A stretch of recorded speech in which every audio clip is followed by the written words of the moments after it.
happy Thursday, everyone. It's great to see all of you. A couple new faces today, but many familiar faces with a strong showing from Florida. My goodness. And lots of folks from the East Coast, as well as here in California and Mexico today joining us. So great to see all of you. It is a beautiful day in Napa Valley. We are so happy to see those clear blue skies, as you can see from our webcam out at Dollarhide Ranch. It's a gorgeous day, and Michael there in the Rutherford Vineyard, it's super pretty. It's really nice to have a clean, beautiful air again, and back to our normal Napa Valley situation. And we look forward to all of you coming and visiting us and enjoying this beautiful, beautiful weather that we're having, either now or in the future. But that's our typical routine, is fantastic weather in Napa Valley.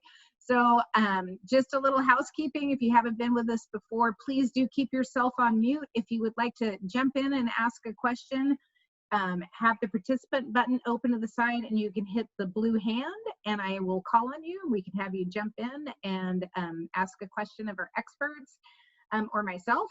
And also the chat is always a helpful source of information. We have a few surprise and delights for you here tonight, so it's going to be a lot of fun to be with you. And I hope everyone is drinking a glass of this delicious 2015 Dollarhide Cabernet as we kick it off.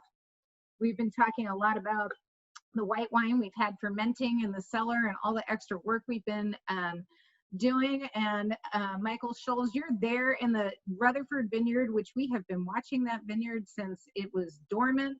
Tell us what's going on there. I was hoping we were going to be picking those grapes today, but what's going on, and are we getting ready? What are you doing to get ready to pick? So, you know, we've got a lot of things going on at the minute, both in the cellar and outside of the cellar.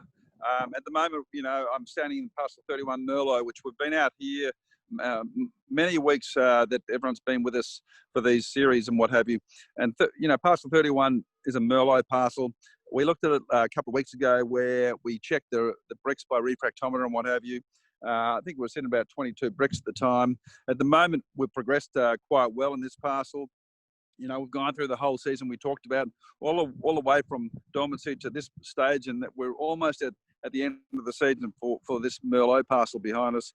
So it's probably sitting at very close to 25 bricks at the minute. We've been through and we've done some sampling on the parcel. We've taken those samples into the laboratory.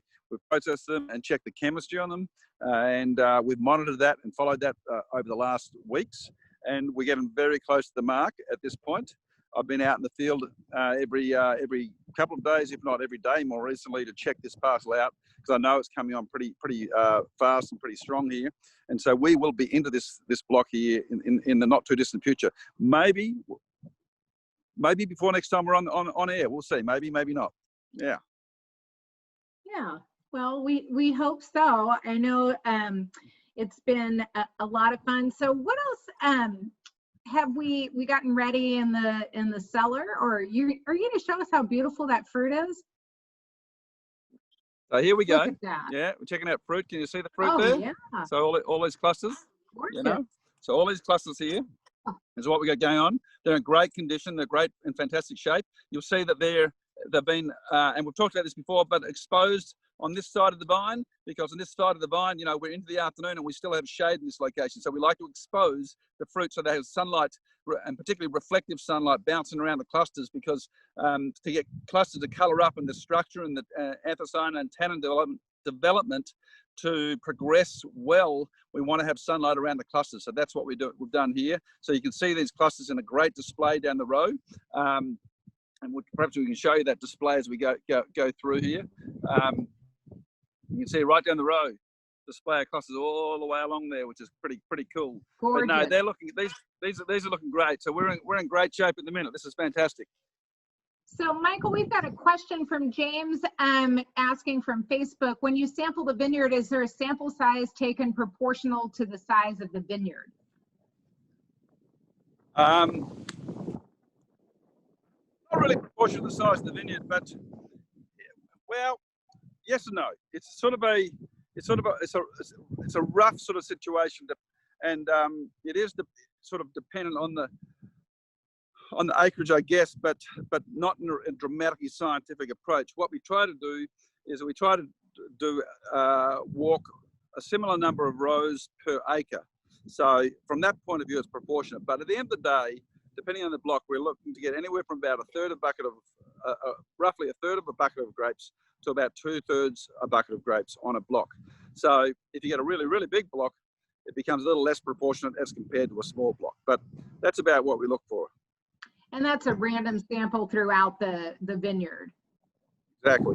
So we're looking, to do a perfect sampling, you need to do a very random sample, but you've got to be careful to make sure you're getting an even sample from similar vines. So if you have a soil that has variability through the block, you need to be a little bit clever about your random sample in a sense, I guess. It's a little awkward to explain unless you see it, but that's sort of the way we go. But as random as you possibly can while being representative. Well, you got some wind picking up there. We get a nice afternoon breeze coming up the valley already. That's great. And so I know you guys have been getting ready with the optical sorting equipment under the new solar structure. So tell us a little bit about that, because I mean, those grapes look kind of perfect to me, but I know you want to sort them. Yeah, of course we do. So, I mean, we do an enormous amount of work in the field in making sure we have good selection to start. But when we harvest them, we bring it in and put it across our sorting system, which you see on the screen right now. So, what you're looking at right now is the receival end, and then we put the fruit onto the receival end. We hand sort the clusters, as you see right in front of you at the minute, and at that point, they then drop onto this incline conveyor and to this blue machine, which is a destemmer. And actually, the stems fall through that, and then we take the stems out, allowing the berries to drop onto this table you see in front of you now. And then the white table to the left of the screen is an optical sorter. So what we do is those berries, now they're off the stem, they're individual units. They go across that table there onto the optical sorter. The optical sorter is that white belt that runs at a constant speed. You can't vary it. And just after the location you see here is a tower with a camera. That camera will take 1,000 pictures per second. And so it's checking all those berries. And then 10 centimeters after that camera, the berries fly off the belt and actually are in midair for a moment. And while they're in midair, there's an air knife that will shoot berries out of the midair stream, but it will only select the berries you want to eliminate. So the ones you don't want to eliminate, it doesn't touch. It's quite interesting. But prior to ever starting the day, what we do is we take the fruit that's been harvested, we go in by hand, select a 200 berry sample, and we drop that 200 berries onto the belt of that optical sorter while it's running, and we put it into a learning phase, and it just zips through in the blink of an eye. And in that blink of an eye, that machine says, okay, I see what you need, so let's go after it. And so we turn it off the learning phase. It now understands what we're looking for, and then we initiate the optical sorting. So really what it's doing is it starts to look for anything that doesn't match that criteria. So if it doesn't match that criteria, it actually tries to eject it in that mid-air stream. So if there's a bit of stem or a bit of twig, or if there's even a berry that lacks colour, because it can pick up colour, it can eject it from the stream. And what that does, it means we've sorted to the berry on our entire parcel, and therefore the berries we've captured to put into our fermenter are all in fantastic condition, great even colour distribution, giving us an opportunity to make a more pure, more even, more scented and dense tank of wine. So yeah, that's what we're doing there with the optical sorting. We know how fussy you are, Michael, about making sure everything is perfect. And you know, one of the things that's pretty important is when after you've taught the machine what exactly you want, instead of having it go straight into the bin and relying on the machine fully, you actually have it going over to a hand sorting table and checking that from a hand sorting basis while you dial it in and really kind of perfect that. And I think one of the cool things that Lorenzo in our facilities department and you have designed this year is a safety protocol there on the screen that we're showing, in order to keep everybody who's doing the hand sorting separate and giving them a nice plexiglass screen in between them, in addition to their masks and gloves and everything else. So really cool additions going up there in my favorite color. So that's really cool in particular. And Jim Strauss would like to know what degree of accuracy you get from the sorter after you've, maybe before and after you do your final dial in there. Jim, I'm not sure I can answer that to the exact point, but essentially, if we've done an outstanding job in the field, which is our goal, is to make sure we're bringing in a clean load of fruit anyway, we might get a 2 to 3% rejection rate over a block. If we get a difficult weather moment or something just before a harvest where it puts more berries under pressure and we choose to eliminate a little more, then we might get up to 7%, but that's a little unusual for us at least, but that's the ejection rate. And as for accuracy, my guesstimate would be we'd probably get to probably about a 97% accuracy, but it's a bit of a guesstimate. Yeah, so Michael, we've talked last week, we talked about the fires that we had over there at Dollarhide and all the extra work that Brooke had done in the cellar with the micro ferments and sending everything off to be analyzed kind of around the world. And you've done that here as well in Rutherford. And of course, we're much further away and the vineyard's looking super.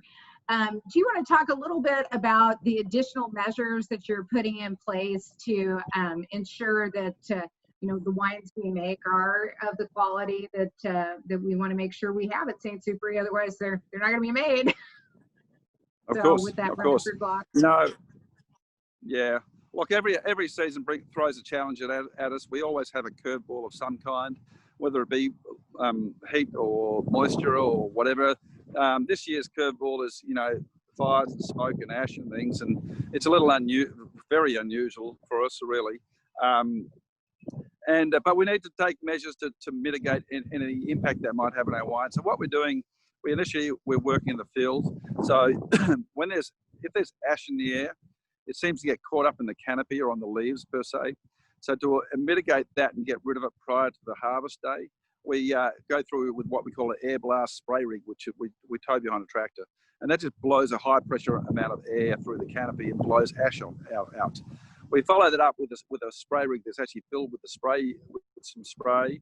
And in that spray, we have simply water and an organic fruit wash. And so we just wash the fruit actually the day before.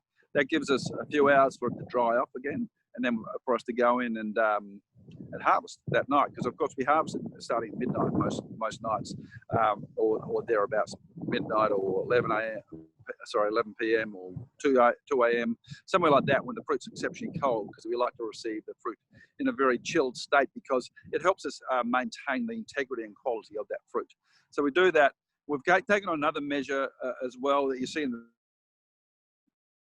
screen right now, fruit wash on our sorting line. You see that there right now. So we're actually, once we have done all that work and we're going to receive the fruit into the cellar, we're actually going to put it across this initial cluster sorting table, and on that cluster table, over top of that drain, we're actually going to wash that fruit again, try to make sure we mitigate any potential ash. Even though we think we've probably done the job well enough in the field, this is just an additional surety that we have at the minute. So yeah, we're taking a few different measures on this. Yeah, that's great. And of course we're all those micro ferments that the team have done are off in the labs getting analyzed, and just another extra step in an already busy time of year. So great job by everybody.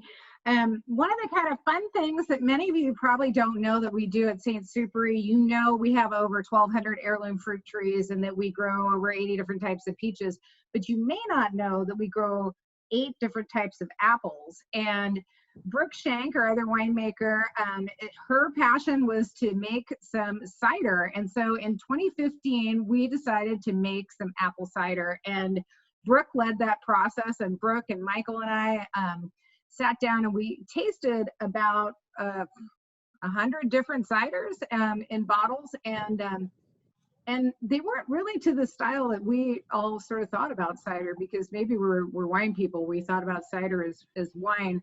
But the takeaway for me on making the cider that I thought was really fascinating was all these ciders had ingredient labels. And, you know, we just make cider with apples. And so we're not required to have an ingredient label because we have apples. And that's pretty much it. So it's not concentrate and all these other things. So we started picking those apples yesterday. And I think it'd be really fun, Brooke, for you to show us what you got going on with the apple cider. We only make about 20 cases, and it's a 1 bottle limit, but we thought you would enjoy seeing the different types of apples that Brooke's got going here, and bins of apples from the ranch. It's super fun. Yeah, so we have 8 different varieties: Fuji, Braeburn, Red Fuji, Honeycrisp, Golden Delicious, Pink Pearl, Nonesuch, and Granny Smith apples that we crush. We've been doing it now for the last 5 years, and just like every block of grapes that we have, we keep all the varieties separate. But this is a really really hard process because it takes a lot of grapes to get just a little bit of juice out, and we get this little wooden press, crusher and press, and we throw the apples in the crusher.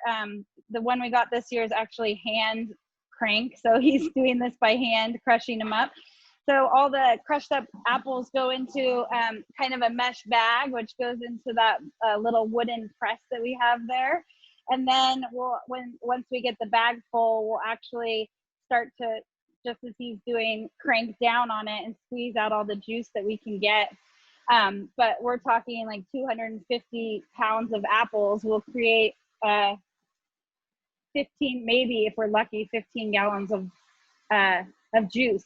So here's some of our small batches that we have: Granny Smith and Honeycrisp and Braeburn apples. We keep them all separate and ferment them out, and then we'll put together a little blend, and then we will carbonate it and hand bottle and hand label. So this it takes us about like a year to do the 20 cases, just because it's on such a small level. But I have a bottle here, and yeah, so we're working on 2020 right now.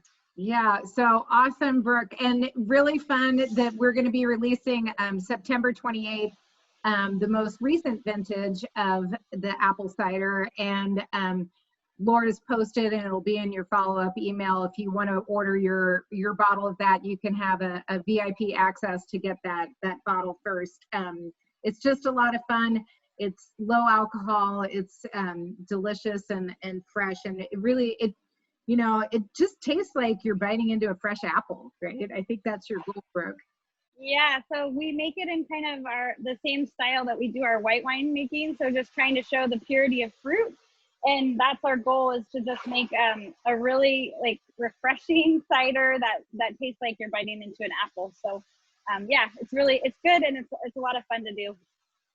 And it's hard, but it's fun. Yeah, what's the alcohol on that? Is it 6? Yeah, 6, usually 6, between 6 and 7% is where we land. Yeah, that's what I thought Chris was asking. So thanks, Brooke, for sharing that with us. It's been a lot of fun making the apple cider, and it's a treat to open your bottle once a year with some friends. So we've been talking about, you know, growing grapes, growing apples.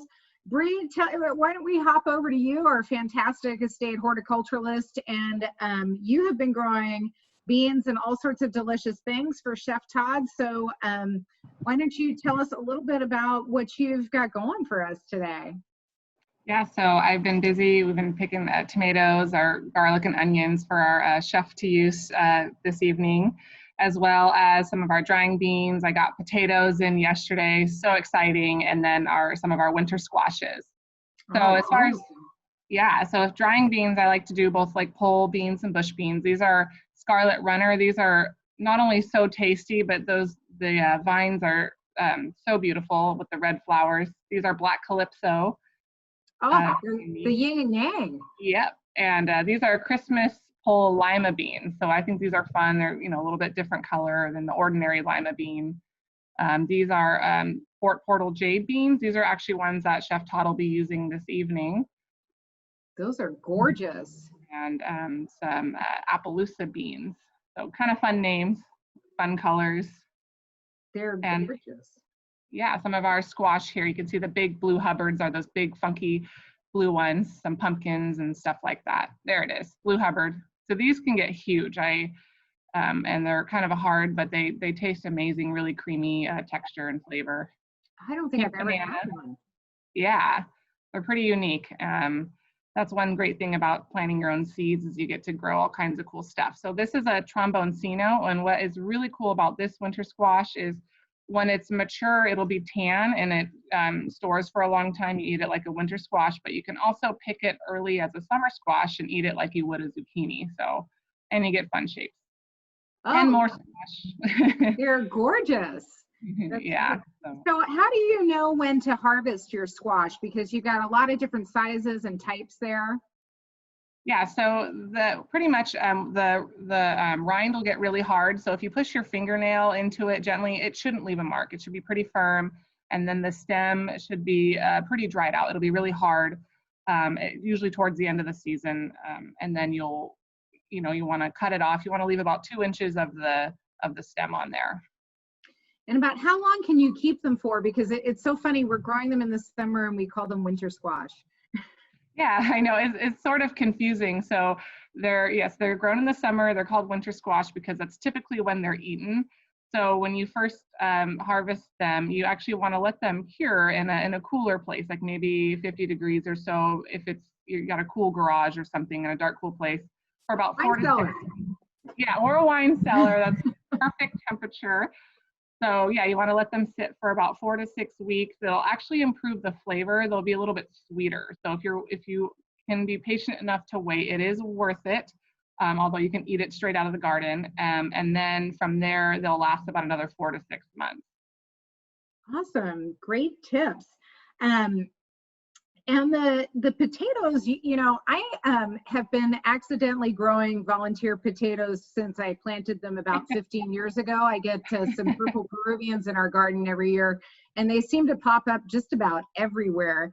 But, I don't think I was ever really skillful in growing a lot of potatoes. I'm only skillful in growing accidental volunteer potatoes. So any tips on that? Yeah, so of course the volunteers, if you have potatoes left in the ground, they're going to keep popping up. So it's kind of fun. But yeah, so one important thing about growing potatoes is mounding or hilling the soil. So you can see here, this potato plant is towards the end of the season, so it's big. So the idea is to mound a bunch of soil around the plant and leave a couple of leaves poking out of the top. So you really want to start this when they're 6 to 8 inches tall, and then every couple of weeks go in there and mound up more soil. I'm just sort of pouring it on the top there, but you can just scoop it from the side. You can take a hoe if you have a row of potatoes and just hoe the soil up the side, but just, it's pretty simple. So just give it a firm little pat there, and then you'll get not only more potatoes, because the plant will actually grow more roots off the stem, but it'll also protect those potatoes from the sun. You don't want them to turn green. Otherwise, the green is actually chlorophyll, but it typically will mean that there's another toxic compound in there called solanine. So you want to make sure you mound them to keep them safe, but to also increase your yield. Awesome, good tips. I think in my downtown garden, I may not have really enough space to grow potatoes, but the beans you were showing us, are we shelling those and then drying them? How are you drying those beans? Yeah, so with the beans, you grow them like you would a fresh bean, start them early in the season. And then once you get the pods that are growing, instead of picking them like you would to eat, you just leave them alone and they will eventually turn brown. I actually have one right here you can see. Oh, they will turn kind of a tan brown, and they let them just completely dry out. If you shake it, I don't know if you can hear it, but you can kind of hear it rattling around. So once you get to this stage, you want to pick them, and then you can actually open them up and collect the beans and just store them in an airtight container, eat them, but also make sure you save a few to grow the next year. Well, I am a huge bean fan, and we had the pleasure of having Steve Sando on from Rancho Gordo Beans, and so because I definitely in our downtown garden do not have enough room to grow all those beans. I got my tomatoes, my shiso, but I did have to show off my Rancho Gordo collection. One of my favorites, the Cassoulets, newly in just in the last few weeks, King City Pinks. Delicious, really delicious with the mushrooms that Todd's doing tonight. And then I just kind of raided the cupboard. The Scarlet Runners and the Moros, just beautiful beans. So if you don't have a fantastic garden and space like Bree does, or you're planning for next year, or you eat too many beans and you can't grow them all, check out Rancho Gordo. He does a fantastic job, Steve does, and really gives back as well through his Gordo XOXO project. So really worth checking out there. Those are just fantastic. And thanks so much for the tips, Bree. I know we're going to be seeing some of those squash in our winter home entertaining series. So we'll get a chance to see what Chef Todd does with those. Michael, let's jump back to you. I think you're in the cellar. I want to hear a little bit about how you make this Dollarhide Cabernet, because for me, this wine, it's 100% Cabernet Sauvignon. And, before I worked in the wine industry, I thought, well, it's 100% Cabernet. It's got to be like really easy, right? It's just Cabernet. You pick one block. It's a single vineyard wine, and then you just, put it in a tank and then in a barrel and you hit snooze. But, since I started working in the wine business, I realized that actually is a very simplistic view. And you have over 30 final Cabernet lots in this wine and really go into a lot of detail, starting with your picking at night and then your sorting and so many other methods. Can you tell everybody about how you make this wine and how you blend? Because I see you sweating out that blend for like 2 months.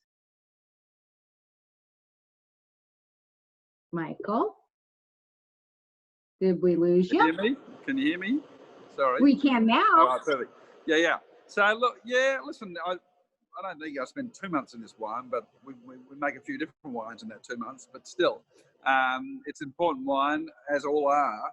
And the Dollarhide Cabernet is super important to us because it's the first Cabernet we take out of the Dollarhide Ranch. And it's a reflection of what that property is and what Cabernet is all about on that location. And that's a high elevation property. So it's a mountain Cabernet. Mountain Cabernets are unique in the fact that they typically are very structured wines. And you see there some of those high elevation vineyards we have at the ranch. But mountain Cabernets are fantastic Cabernets, but what you get with them is a very seriously structured wine and serious tannin and what have you. And we have quite a diverse vineyard in this location. Everything from very vineyards that are right up high on the mountain to down to the benchland, and pretty much the majority of our Cabernets by far are somewhere on a hill. If you go higher up on a hill, you end up in a shallower soil, and therefore you end up in a place where a vine's got to struggle a little more to survive. Then we've learned over time that vines that are under a little duress will work harder to ripen their fruit faster and better and what have you. They'll yield less fruit, of course, but the result of what they do yield typically is very impressive, very dark, very intense, very dense, fairly highly structured. Sometimes that structure can be a little grainy and what have you, and sometimes we want to round that out. So we might move back down the hill a little bit to a slightly deeper soil. Probably not off the hill because we like hilltops and hillsides and benchlands at the base of the hill. But as you go to the base, you often find you're making a Cabernet that will be just a little rounder, a little softer. Generally very structured still, but it has a variation from what you get at the top. So we have all these different variations on the property. But on this particular wine, the goal here is actually to target the core of the wine to come from our oldest vineyards. So we're fortunate that we have vineyards at the ranch that are 35 years of age or thereabouts. And 35 years for a Cabernet is quite old. I'm from Australia where we have Syrah and Grenache vines that are pushing 80, 90, even more than 100 years old. But that's a different sort of family, those. Cabernet doesn't do the same thing as well. So a 35-year-old vine is quite an old vine. But with old vines comes this really impressive wines that they produce. They produce wines that are a bit like themselves. wines that have great integrity, and what have you. I think I might have lost you guys. Something's happened to you. We got you back. Okay, you're back? Are you back with me? Okay, so they produce, these old wines produce wines that have great density, great center, great integrity, great quality of structure and phenolic content and what have you. So they're really cool, these old vines, and so we target that to be the core of this blend because of that. But, you know, at the ranch, we have a lot of different locations on that vineyard, and even though, and I mean a lot of different Cabernet Sauvignon parcels, so we can draw from any of those. When we make a harvest decision out there, we typically are making that harvest decision and bring that vineyard parcel in to the winery, putting it through our sorting, excuse me, putting it through our sorting process, and then bringing it into the cellar and allocating it to one of these vessels. And you'll see some of them behind me. You see the concrete tanks behind me. You see the barrels behind me and what have you. We also have some open top steel tanks as well, which are really, really good. Excuse me. And but they will stay as that single lot through the maturation period of the wine, or at least for about the first 15 months of its life, till we get to the blending component. So when we get to the moment of blending, we therefore have all these different parcels in the individual lots still in their form as a parcel identification. And therefore we can go through those and select those ones that we want to use for this wine, the Dollarhide Cabernet Sauvignon, and create a blend on the bench, as you see going on here on the screen right now. But once that bench blend has been created, then what we'll do is come out and work with the barrel team out here, and they'll put these lots down on the ground as barrels. And so if I have a barrel lot that's, say, 10 or 12 or 9 barrels or what have you, we'll put those lots down. If on the bench I've decided to use all 9 barrels, I'll then come and check every single barrel.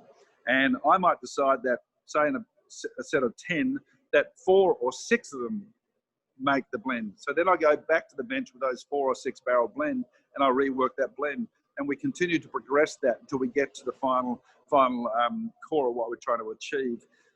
So while it's 100% Cabernet, it might have a huge number of different parcels in it from the vineyard. And it also might have individual barrel selections from each parcel. So the complexity of it becomes quite significant, even though it's 100% Cabernet. But the goal is to allow the wine to reflect what the Dollarhide Ranch is, the Dollarhide Ranch Cabernet Sauvignon particularly, of course. And because it's a high elevation mountain estate, we expect to get a fairly powerful structured wine. That's great, but one of the St. Supéry sort of signatures that we do is we always try to maintain some sort of roundness, some sort of element of elegance through that palate profile. So it can be big, powerful and bold, structured and what have you, but we do want to keep that. So part of that blending process is to look for that, to find all of those components and wrap them up to create one glass of wine, which is what we have here.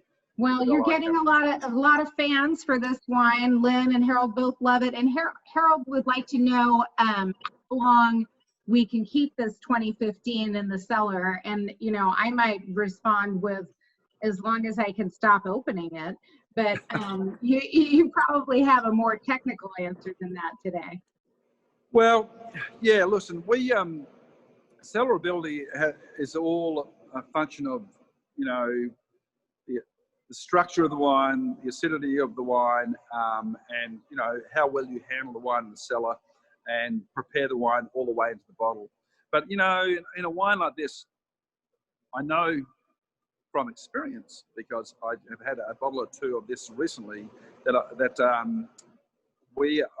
had a couple of bottles of wine that, let me think about the age, I've got to do my math here, 22 and 23-year-old bottles of Cabernet or Cabernet-based wines from the Dollarhide Ranch, and they are still drinking exceptionally well. The 2015 vintage itself is a slightly more gentle vintage, slightly more supple vintage. So maybe its cellarability won't be quite as long as some of the more powerful vintages, like the 2013s, for example. But it's still going to hang for 20 years or more, I'd expect. Well, I opened a bottle of the 1994 Ailu recently, that I had in my cellar, and it was quite spectacular. I'm very happy that there's one more bottle left, but it was tasting really great. So I think it's got a long life, but it does feel a little bit, it is definitely more gentle than the 16 and 14 and 13 that I'm probably going to drink mine a little ahead of those because it's so lush and delicious right now. Lynn's saving his for Thursday, which is today. So that's good. And everyone is enjoying the wine. So it's really delicious. And I think, you know, one of the things that I really appreciate about your wine that you and Brooke make is just the freshness of the wine, how bright and vibrant they are, that they're not a lot of residual sugar. They're clean, they've got good acidity, and, you know, it really tastes like the place. And I'm sorry we're not going to have a 2020 Dollarhide Cabernet Sauvignon, but I'm really excited that there's more of this 2015 that I can keep drinking to drown our sorrows over that, because that's a pretty fantastic wine. So well done.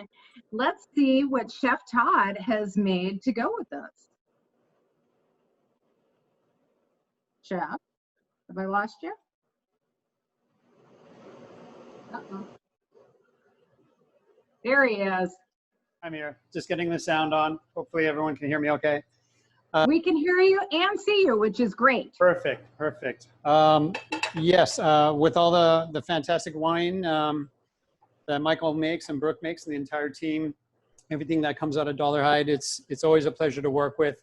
I'm still really focusing on everything that's harvested right now. From some of the beans that Bree was talking about to still using quite a bit of our tomatoes, our own onions and our garlic and things like that. But really with a wine like this, with that structure and that really rich flavor profile, I thought it'd be great to do something that's pretty strong and kind of assertive, right? And we can go that way because I know that the body of this wine, the flavors that are in there can stand up to it all. So even though I'm cooking vegetables, I'm going to treat them in a way or season them or add ingredients to them or even cooking methods that can stand up to it and reflect on it. There's very few times that a vegetable or vegetable dish can overpower a red wine. And because ours are made so well, they're so balanced, as Emma was talking about, the acid on the end of it, just the right amount of oak, the aroma that you pick up in the nose, and that wonderful fruit characteristic that you can really taste that varietal. It makes it a lot easier for me to kind of balance out the dish just a bit more. So what I thought I would do in the recipe, if you're following along, is do a kind of a rich dish that is essentially like a grilled vegetable, grilled tomato, grilled mushroom in there for some earthiness, but also some braised beans in there. And so this is going to be kind of like a stewed, or what we would say as a ragout. It's going to be grilled and kind of all stewed in together. So all the flavors will meld in together. It's going to create this really kind of hearty style of a rustic vegetable stew in essence. Let me show you some of the ingredients that I have. For one, I have all these beautiful tomatoes. So still focusing on these because they are the most seasonal ingredient that I have coming out of the garden right now. So I've got all the different types of the heirloom tomatoes. Here's some garlic. I have a lot of beautiful garlic that's aging right now that Bree has produced for us. Here's some mushrooms that I thought would work well with this to give it some earthiness and really give it some of that umami punch in there that a lot of times some vegetables don't necessarily have. These two vegetables, tomatoes and mushrooms, do have a nice amount of savory umami characteristic. Here's a beautiful trumpet royale mushroom. It's meaty. You can eat the stem. It's perfectly edible. I've used this one quite a bit. It's got that kind of earthy, meaty texture to it. This one is one of my favorites. This is called maitake, or hen of the woods mushroom. Oh, I love those. They are like grown in a cluster where you could roast them whole. You could put them on the grill as I did. You could saute them. They're fantastic. They have this wonderful kind of mushroom earthiness that goes well with everything. I am going to use some rosemary from our garden. I like the resinous herbs that we have. I'm going to use some fresh bay leaf that we have also. And then the beans themselves, adding a little bit of you know, that body weight to the dish itself, but also some fiber, some wonderful protein in there to kind of complete the whole dish to make it very nutritious. These are two types of beans that we have. I decided, since we have a good friend at Steve Sando at Rancho Gordo, to use some of his brown tepary beans right here, which I basically just cook both of these beans off in a neutral neutral stock, vegetable stock. You can use water, or you can even buy already cooked off beans. I saved and reserved any of the cooking liquid that I had in there. I had a vegetable stock, which I saved, because I can use some of that to kind of rehydrate my ragu, my stew that's going on here. These are the Fort Portal beans that Brie grew. So you can see how the color kind of changed from the beautiful jewel kind of a color to this, but these will hold up on their texture, which is a nice contrast, and these will become kind of creamy when you eat them. So I've got two different types here going on. And so it makes for some really interesting characteristics in the final texture of it all. Now, what I did with all of these vegetables ahead of time, it is a little bit of a planning in advance type of a thing, and I'm sure hopefully you have some nice sunny weather coming back around that you can still fire up your grill. And that's exactly what I did here. I put all of these onto the grill. So by the recipe, it's essentially cutting them into thick slabs or thick pieces, and the type of mushroom could vary very much depending on what you have. And I just fired up the grill. I put some olive oil, garlic infused, salt and pepper, and then I basically just char blistered them on the hottest spot of the grill for a period of time. You can even use a cast iron one, as you can see there. For this small quantity, I did it inside here in the kitchen. But if you happen to be firing up your Weber grill outside, or if you've got a charcoal burning grill, or even your hot Traeger that you can heat up on there, you're going to develop a lot of depth of flavor in here. And that's what I'm really looking for, because I am pairing it up with our Dollarhide Cabernet Sauvignon. So you can see that I've got the mushrooms, the maitake, and the Trompe Royale. I went ahead and cut them down. They are still a little bit on the underside because underdoneness, because they are going to kind of stew all together in here. Here's the onions, nice and charred, develop that caramelization, get that nice grill flavor, bring up some of the sugars, and on all the assorted tomatoes that, again, just simple garlic, olive oil, salt and pepper, and then charred, so you get that wonderful kind of roasty flavor on there. And what I'm going to do in the pan over here is take some of our garlic oil. Here's a few other ingredients that are going to go along with the dish. So I'm going to take some of our garlic oil. I always keep garlic olive oil around. It's easy to take some of the cloves of garlic and steep it all in and kind of really, really slowly, gently warm up that garlic in there until it becomes kind of nutty, and then save that and reserve that. I can use the garlic as a spread if I wanted to, but in any case, I've got this wonderful extra virgin olive oil that I use as a base. I also have some fresh garlic, again from our garden. Here's a bay leaf. I have a couple other ingredients here. Number one, I'm going to use some red wine in there. So I have red wine that I'm going to use as kind of a background flavor and add a little depth and color to the dish. Here is some vegetable stock in case I needed that extra. And here's the bean cooking liquid, the pot liqueur, as they sometimes say. I can use that also to reinforce the flavors and adjust the consistencies at the end. The other fun ingredient that I have that's a spice mixture that's on the recipe is called za'atar. This is like a Middle Eastern spice mix that's really nice, especially with our red wines. I love to use it. It's trending really heavily right now. And then I have some fresh mint from our garden that I'm going to finish as a garnish on there. So I really appreciate those kind of brighter flavors as well as those resinous herbs that can go in. So is that spearmint or peppermint? That one is spearmint. Thank you. And we have so many varieties growing on the grounds. The main idea is something fresh and lively, and that's one of the aroma characteristics that you can also pick up in Cabernet, depending on the type that you have there. So it is a common thing. For one thing, I'm going to go ahead and start with the onions. Even though they were grilled ahead, I'm going to put them into my pan. And then in goes my garlic. That garlic is amazing. It's so fresh from the garden. It really it's like a different flavor. It's so delicious. It really is, yeah.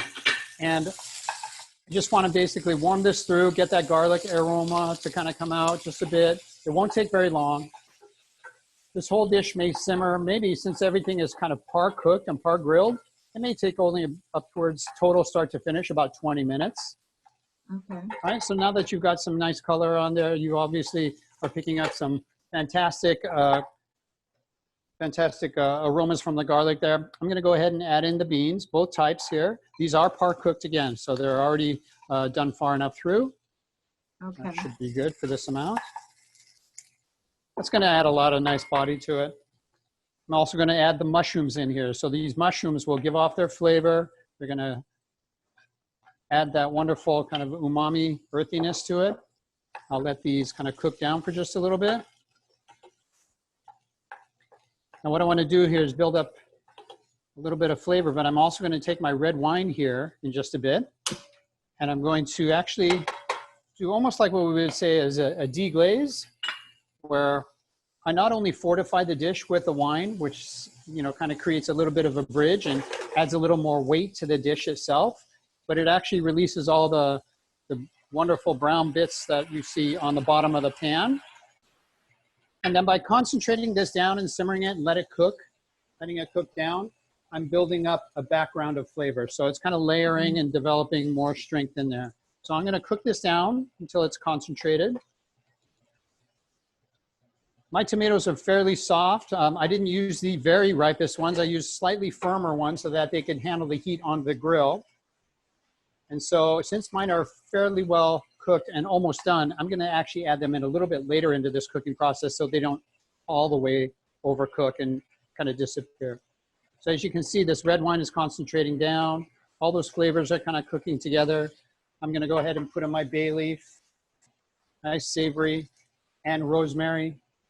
I'll put a rosemary sprig in there. We can pick that out afterwards. And so as this is cooking and concentrating, I'll put in a little bit of black pepper. Want to season as we go and then check it at the very end. Hearty dish, so a few good grinds and some salt to bring all the flavors together and amplify it. Well, and it's so pretty already. And I think, you know, when we were doing the risotto, you made the comment how important it is to cook that red wine in advance, just so that it doesn't give the harsh flavors, and that's Right. really deglazing. Yeah, it's nice. more of a foundational background, and you can see how it's basically cooked down almost like to a glaze here. And so then now what I'm going to do is I'll turn the heat down just a little bit. I'm going to go ahead and add my tomatoes in. Oh, Those so will pretty. cook in. They will meld all together in. And then I'll add just a bit of my stock. Now, again, you can use your vegetable stock if you happen to have. And if you also wanted to reinforce it for hardiness, you could put in some of your bean broth, some of the excess cooking liquid from the bean. Now, the tomatoes will give off some of their moisture, so that's going to contribute to the overall amount of liquid that we have in here. Remember, this is almost like a stew. So I'm turning the temperature down. I'm going to let it kind of simmer and cook softly. The herbs will permeate in. All of these wonderful flavors, especially that assertive grilling flavor, will cook into the stew itself. So the beans give off a little bit of starch. You might find just a little bit of a significant thickening going on there as it kind of cooks in. So it shouldn't be too watery or loose by the time it's all done. Now from this point, with a low temperature, you can let it go for maybe, I'd say anywhere maybe about 8 minutes, 10 minutes, all the way up to 15, all depending. You can taste some of the bits here and see how everything's kind of coming along. You can also put a cover on it if you wanted to, so it doesn't over evaporate away. That's one way of being able to kind of keep all the flavors and the moisture concentrated in there. So you can go ahead and cover it up and let that go for a little bit. I would recommend that. I can fast forward to you and show you what I have finished. So we're going from this kind of a look that still looks like it still needs to kind of cook all together to magic. Voila. You know, I wish I had your fast forward at home. Vegetable stew, much more like beans and tomatoes and mushrooms. You've got the little black flecks there from the grill flavor and everything. So this is all together. I can still see some of the pieces of all the hearty vegetables. There's my bay leaf I can pick out. But the idea is that it's kind of cooked and simmered very gently now. Always want to give it a taste to see how we're doing as far as the seasoning on there. And again, this is by your personal taste and personal preference on the amount of salt in there. It looks delicious, Todd. Wow. Sorry. Really nice. The acidity from that wine, the acidity from the tomatoes really kind of came through, and that smoky kind of grilled flavor comes through really nicely, and it's really well integrated into this dish. So it sounds kind of unusual to grill pre-grill vegetables and then to put them into a stew, but that's essentially what I did because I would think it'll really show well with this wine since it's so hearty and rich. So what I'm going to do now is go ahead. This, again, simmered for maybe another 10 minutes or so from that one that I first started. So I can go ahead and plate this out. Nice big bowl. It's gorgeous. And you should still have some nice textures in here because you do have the different types of beans. The tomatoes obviously have softened and some of them have given up their flavor and their acidity into the sauce. Imagine almost like a hearty soup or stew, something like a minestrone. This is kind of a variation or a twist on it. Well, it looks fantastic. I can't wait to make those. I think this would be a fun one to try and put together, especially as I was mentioning, as the grilling season and you can still kind of get outside and enjoy. Here is the za'atar. So this is that wonderful spice mixture. Interesting ingredients in here. Among them, a lot of different dried herbs. This is used quite a bit in Egypt. You might find in Egyptian cuisine or Middle Eastern, they might put it over maybe hummus or baba ganoush along with some good extra virgin olive oil. I've been using it over some roasted vegetables and mushrooms and things like that, and it really adds a nice characteristic to it. It has this wonderful ingredient in there, spice, almost like a seed called sumac. And this type of sumac adds a real nice kind of acidic punch to it. It's kind of tart, refreshingly tart. So I put some of that on there because that's a big draw and a big bridge into the wine itself. And then some fresh mint. Catch a little bite of that to brighten it up. Other ingredients or things that you can do, for sure, I'm going to drizzle just a little bit more of this extra virgin olive oil, that garlic olive oil. Mouthfeel, richness, beautiful glisten on there. And then also as an added ingredient or something that I had that I thought would be fun to kind of just eat. If you had some crostinis, some French bread, something like that, this happens to be some flatbread that I had. You can garnish with this. You've got something to kind of dig into it and dunk and soak up all those wonderful juices. I do have a little bit of a tomato crumble here. This is from some dried and dehydrated tomatoes that I did.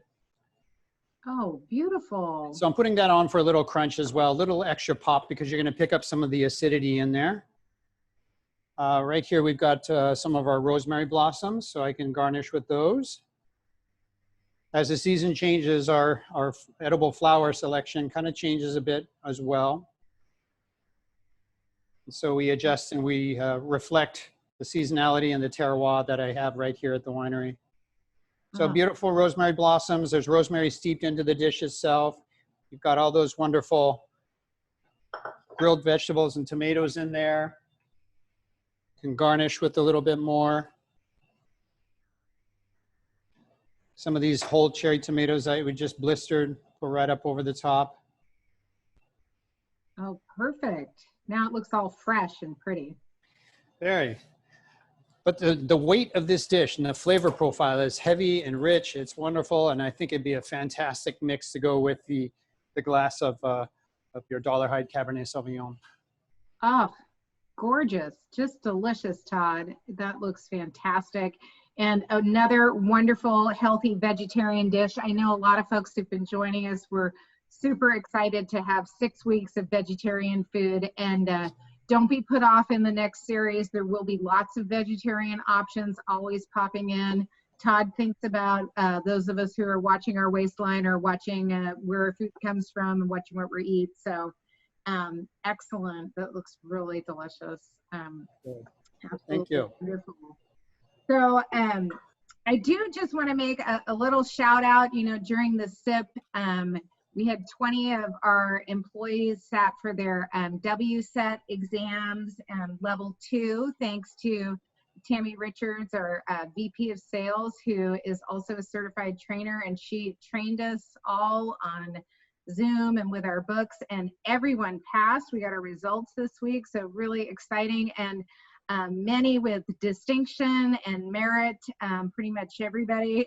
So great job to the whole team on their WSET 2s. We've got another group who's going to get certified here pretty quickly, and soon everybody at St. Supéry will have their WSET certification. So very exciting. So congratulations to the team and passing the 20 folks who passed. So you know that our folks are well trained when you ask your wine questions. So great job. And just, we hope, you know, we're going to have a couple weeks off here. We're going to do a tasting with our friends at Point Reyes Blue Cheese. So if you have a little cheese need and miss us on a Thursday night, hop in on October 8th for that.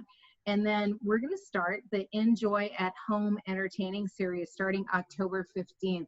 We're going to have some of those winter vegetables out of the garden, and we're going to be thinking about all the things that you can do at home to entertain the couple other people in your pod, maybe some family members, maybe your pod's getting a little bit bigger and more folks coming over, but we'll help you with some tips on decorating the table, making cleanup easy, how to have some delicious sides, how to make Thanksgiving great other than just keep giving everyone a glass of wine, and to make sure that you really have a great holiday season. And we hope you come back and join us for that.